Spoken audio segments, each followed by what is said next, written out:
17ویں آیت پہ ہم غور کریں گے۔ رومیو پالوس رسول کا خط، رومیو کے نام، اس کا 10واں باب اور اس کی 17ویں آیت پہ ہم غور کریں گے۔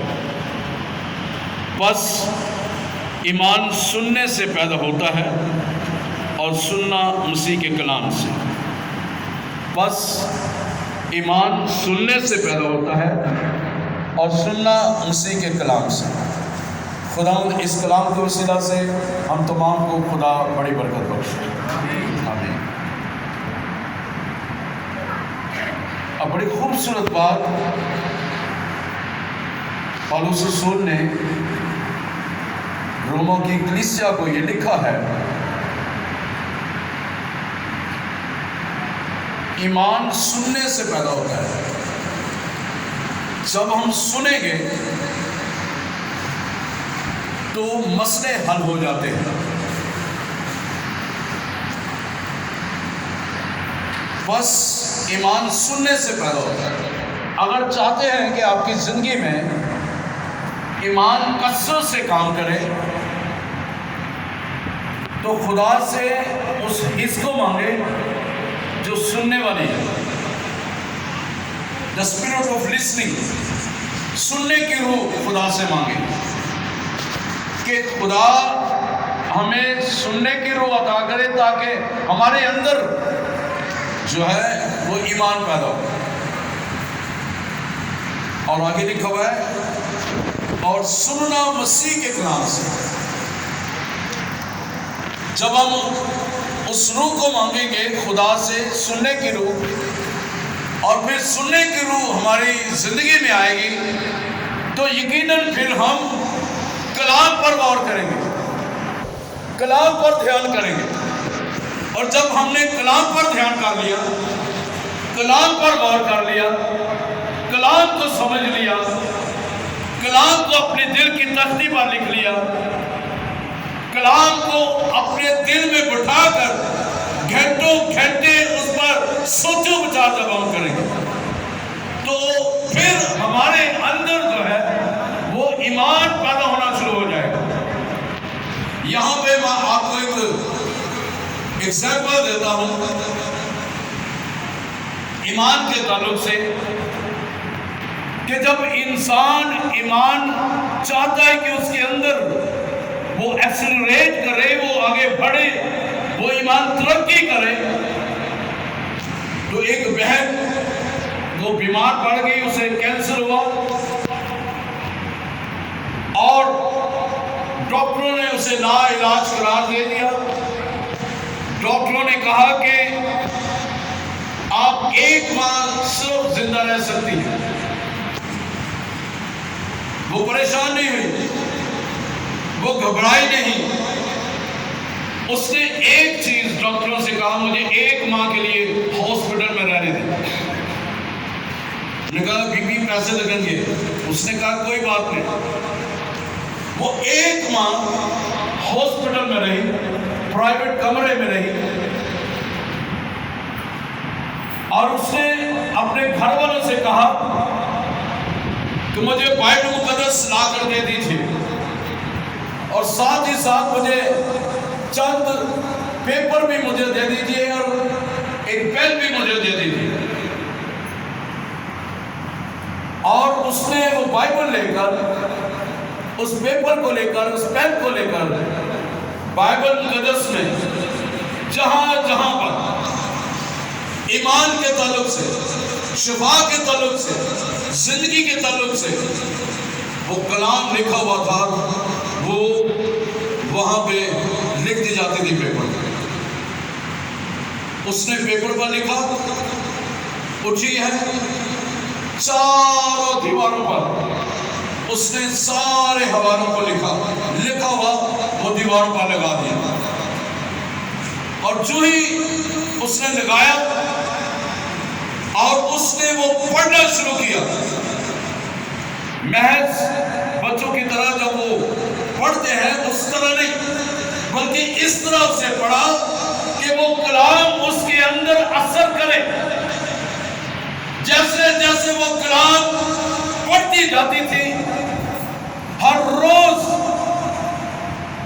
وہ کلام ان حوالوں کو پڑھتی تھی۔ ایک حوالہ تھا کہ اسی کے مار کھانے سے تم نے شفا پائی۔ وہ اس کو پڑھتی کہ یسوع کے مار کھانے سے میں نے شفا پائی، اور اس نے وہ حوالہ پڑھا کہ وہ عورت جسے 12 برس سے خون جاری تھا، وہ دل میں ہی کہتی تھی کہ میں اس کے پلوں کو چھو لوں گی تو مجھے شفا مل جائے گی۔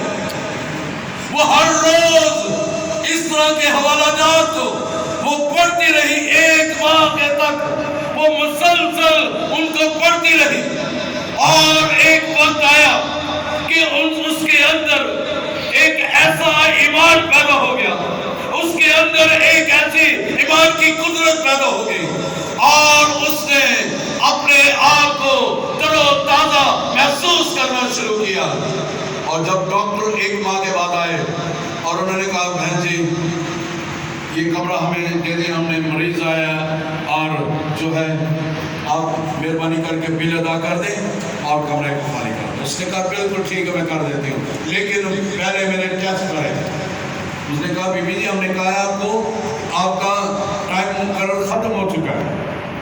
اس نے کہا نہیں، میں نے آپ کو کہا ہے کہ آپ میرے ٹیسٹ کریں، سارے کے سارے کمپلیٹ ٹیسٹ کریں۔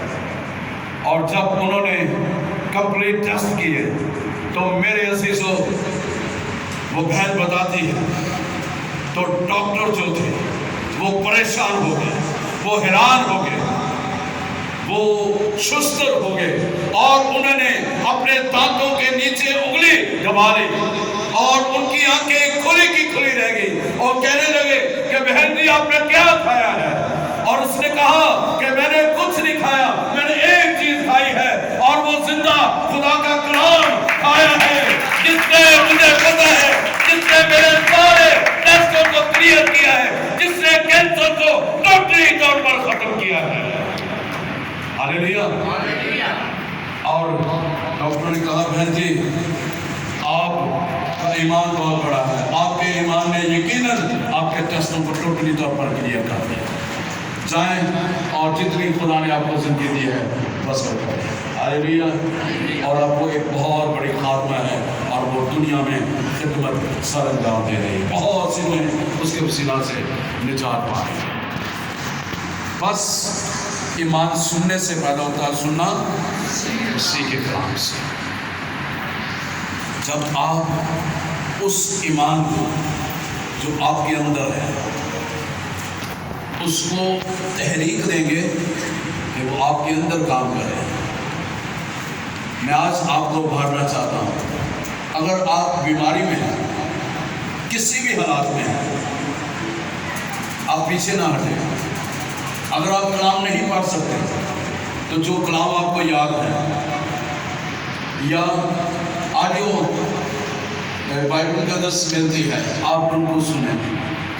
جب آپ سنتے جائیں گے، شفا کے تعلق سے، برکت کے تعلق سے، زندگی کے تعلق سے، معجزات کے تعلق سے، خدا کی قدرت کے تعلق سے، خدا کے جلال کے تعلق سے، جو کچھ آپ کو چاہیے، آپ اس طرح کے حوالہ جات آپ نکال کر آپ اس کو پڑھتے جائیں، ورد کے طور پر نہیں بلکہ اس طرح پڑھیں کہ خدا آپ کی زندگی میں وہ کلام آپ کی زندگی کا حصہ بن جائے، اور معجزات آپ کی زندگی میں ہونا شروع۔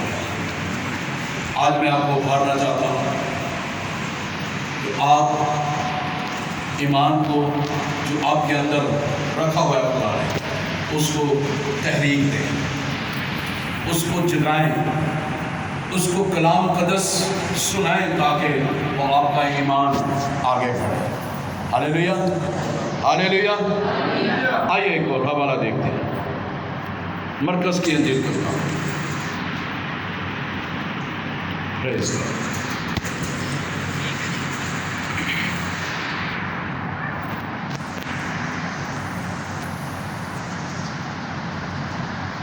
اب یہاں پہ وہ عورت ہے جسے 12 برس سے خون جاری ہے۔ اب وہاں سے ہم پڑھتے ہیں 5ویں باب کی اس کی 25ویں آیت سے۔ پھر ایک عورت جسے 12 برس سے خون جاری تھا اور کئی طبیبوں سے بڑی تکلیف اٹھا چکی تھی، اور اپنا سب مال خرچ کر کے بھی اسے کچھ فائدہ نہ ہوا تھا، بلکہ زیادہ بیمار ہو گئی تھی۔ یسوع کا حال سن کر بھیڑ میں اس کے پیچھے سے آئی اور اس کی پوشاک کو چھوا، کیونکہ وہ کہتی تھی کہ اگر میں صرف اس کی پوشاک ہی چھو لوں گی تو اچھے ہو جاؤں گی، اور پھر اس کا خون بہنا بند ہو گیا، اور اس نے اپنے بدن سے معلوم کیا کہ میں نے اس بیماری سے شفا پائی۔ اب دیکھیں کہ اس عورت نے جو یسوع کے بارے میں سنا تھا، اب وہ اس کے پیچھے ہو چلی، پیچھے جا رہی ہے۔ اب ایک عورت، ایک شخص جو 12 برس سے کسی بیماری میں مبتلا ہو، خاص طور پر خون بہنے والی بیماری میں مبتلا ہو، وہ سارا کا سارا خون جسم سے نچڑ چکا ہو، ختم ہو چکا ہو، رنگ پیلا پڑ گیا ہو، آنکھیں پیلی پڑ گئی ہو، چہرہ عجیب سا نظر آتا ہو، اور وہ چل پھر بھی نہ سکتا ہو، لیکن وہ شخص جس نے یسوع کے بارے میں سنا ہے، جو یسوع کے بارے میں جانتا ہے، جس نے یسوع کے بارے میں سن رکھا ہے کہ وہ معجزات کرتا ہے، وہ اندھوں کی آنکھیں کھولتا ہے، لنگڑوں کو چلاتا ہے، مردوں کو زندہ کرتا ہے، کوڑیوں کو پاک صاف کرتا ہے، اور لنگڑوں کو چلا کر ان کو ٹانگیں عطا کرتا ہے، بیروں کو کان دیتا ہے، گونگوں کو بولنے کی طاقت دیتا ہے، مردوں کو زندہ کرتا ہے، اور وہ بھوکوں کو کھانا کھلاتا ہے، اور وہ الہی کام کرتا ہے۔ اگر آپ نے سنا ہے، اگر کسی شخص نے سنا ہے، اگر وہ بیماری میں مبتلا ہے، اگر وہ بے دل ہو چکا ہے، آج خداوند یسوع ناصری آپ کو ابھارتا ہے کہ آپ اپنی نگاہ یسوع مسیح پر لگائیں، اور آپ کو یسوع مسیح وہ آپ کی زندگی میں کام کرتا ہوا نظر آئے گا میرے عزیز۔ ہاللیلویا۔ اور وہ عورت جسے 12 برس سے خون جاری تھا، لکھا ہوا ہے وہ اس کے پیچھے ہو لی، وہ چل دی اس کے پیچھے، اور پھر لکھا ہوا ہے ساتھ ہی ساتھ، اور وہ کہتی تھی، کیا کہہ رہی ہے وہ؟ سنیں ذرا، ہم بڑبڑائیں نہ، بلکہ ہم بھی ایسا ہی قرار کریں۔ اس نے کہا کہ میں اس کی پوشاک کو ہی چھو لوں گی تو اچھی ہو جاؤں گی۔ مثبت پہلو ہے کہ میں اس کی پوشاک کو چھو لوں گی تو مجھے شفا مل جائے گی۔ دیکھیں کہ اسے پتا ہے کہ یسوع مسیح قدرت والا ہے، اس کی پوشاک میں بھی قدرت ہے، اس کی پوشاک کے وسیلہ سے بھی مجھے شفا مل سکتی ہے۔ اس نے یہ نہیں کہا کہ میں اس کے پاؤں کو چھو لوں گی، اس نے یہ نہیں کہا کہ میں اس کے ہاتھ کو پکڑ لوں گی، بلکہ اس نے کہا کہ میں اس کی پوشاک کو ہی چھو لوں گی تو مجھے شفا مل جائے گی۔ اپنے ایمان کو تحریک دیں تاکہ آپ کا ایمان آگے بڑھے۔ پھر جب اس نے چھوا ہے، اس نے محسوس کیا مجھے شفا مل گئی۔ پھر آگے لکھا ہوا ہے 30 آیت میں، یسوع نے پھر اپنے میں معلوم کر کے کہا، مجھ میں سے نبوت نکلی ہے، معلوم کر کے مجھ میں سے قوت نکلی، اس بھیڑ میں سے پیچھے مڑ کر اس نے میری پوشاک کو چھوا۔ اس کے شاگردوں نے اسے کہا، تو دیکھتا ہے کہ بھیڑ تجھ پر گھرے پڑتی ہے، تو کہتا ہے کہ مجھے کس نے چھوا؟ اس نے چاروں طرف نگاہ کی تاکہ جس نے یہ کام کیا تھا اسے دیکھے۔ وہ عورت جو کچھ اس سے ہوا تھا محسوس کر کے ڈرتی اور کانپتی ہوئی آئی اور اس کے آگے گر پڑی اور سارا حال سچ سچ اسے کہہ دیا۔ اب دیکھیں کہ کئی دفعہ انسان مکر جاتا ہے، جھوٹ بول دیتا ہے، نہیں میں نہیں ہوں، یہ ہے، شاید اس نے کیا ہے، شاید اس نے کیا ہے، شاید فلاں نے کہا ہے، لیکن اس نے یہ نہیں کہا، بلکہ اس نے اپنا حوال سارا کچھ بتایا کہ کس طرح میں نے چھوا ہے اور مجھے شفا ملی ہے۔ پھر آگے یسوع مسیح اسے کیا کہتے ہیں؟ 34ویں آیت میں اس نے اسے کہا، بیٹی تیرے ایمان سے تجھے شفا ملی، سلامت چلی جا اور اپنی بیماری سے بچی رہے۔ سلامت چلی جا اور اپنی بیماری سے بچی رہے۔ تیرے ایمان نے تجھے اچھا کیا ہے، تیرے ایمان نے تجھے شفا بخشی ہے۔ بس ایمان سننے سے پیدا ہوتا ہے، سننا مسیح کے کلام سے۔ اس نے کلام کے بارے میں سنا ہوا تھا، اور وہ کلام مجسم خدا کا بیٹا یسوع مسیح، اس نے سنا ہوا تھا اس کے بارے میں۔ جب آپ سنتے ہیں کلام، وہ کلام جب آپ کی زندگی میں گھر کرتا ہے، وہ کہتا ہے کہ دیکھ میں تیرے دل کے دروازے پر کھڑا کھٹکھٹاتا ہوں، جو کوئی کھولے گا میں اس کے ساتھ کھانا کھاؤں گا۔ جب آپ دروازہ کھولیں گے اپنے دل کا تو آپ کے ساتھ کھانا کھائے گا۔ بالکل اسی طرح جس طرح زکئی یسوع سے گزر رہے تھے تو وہاں پر زکئی نام ایک شخص چھوٹے قد کا، تو وہاں پہ وہ دیکھ نہیں سکتا تھا یسوع کو۔ ایک گلر کا درخت تھا، وہاں پہ اس کو اوپر چڑھ گیا، اور جب وہ چڑھ جاتا ہے اور یسوع کو دیکھتا ہے، یسوع کی نگاہ اس پر پڑتی ہے، اسے کہتے ہیں زکئی نیچے آ جا، آج مجھے تیرے گھر میں جانا ضرور ہے۔